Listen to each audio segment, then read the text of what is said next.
আসসালামু আলাইকুম।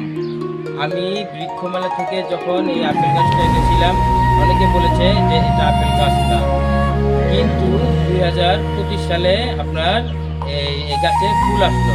ফুল আসার পরে অনেকে বলছে যে এইটাতে আপেল হবে না, আপেল হবে না। কিন্তু এবার 2026 সালে যখন আপনার ফুল আসলো, তা আমি বুঝছি যে আবার আবার পড়ে যেতে পারে।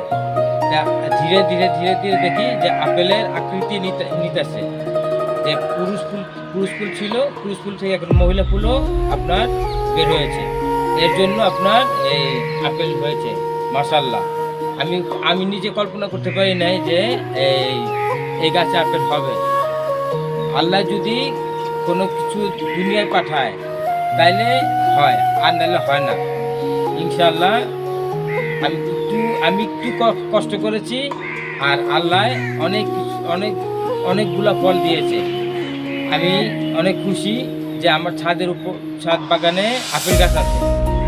এই যে দেখতে পাচ্ছেন, আবার এই যে আপেল বেঁধে রেখেছি, নাহলে এভাবে হেলে পড়ে ভেঙে যাওয়ার সম্ভাবনা থাকে। এর জন্য আপনি বেঁধে রাখি। আর অনেকে মনে করতে পারে যে এটা মনে হয় প্লাস্টিকের আপেল, না, প্লাস্টিকের না, অরিজিনাল আপেল। এটা বড় হলে তখন কেটে দেখাবো, যাতে আপনারা বুঝতে পারেন যে এটা আপেল। ইনশাআল্লাহ এটার জন্য দোয়া করবেন, আর ভালো ভালো করে লাইক দিবেন, কমেন্ট করবেন ইনশাআল্লাহ। আসসালামু আলাইকুম।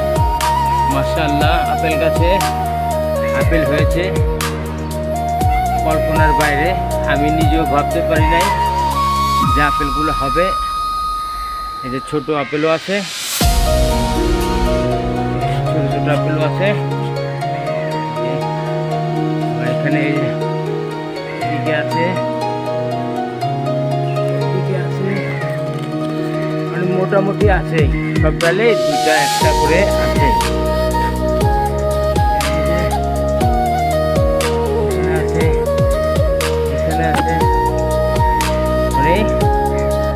আল্লাহ দিলে কিনা হয়।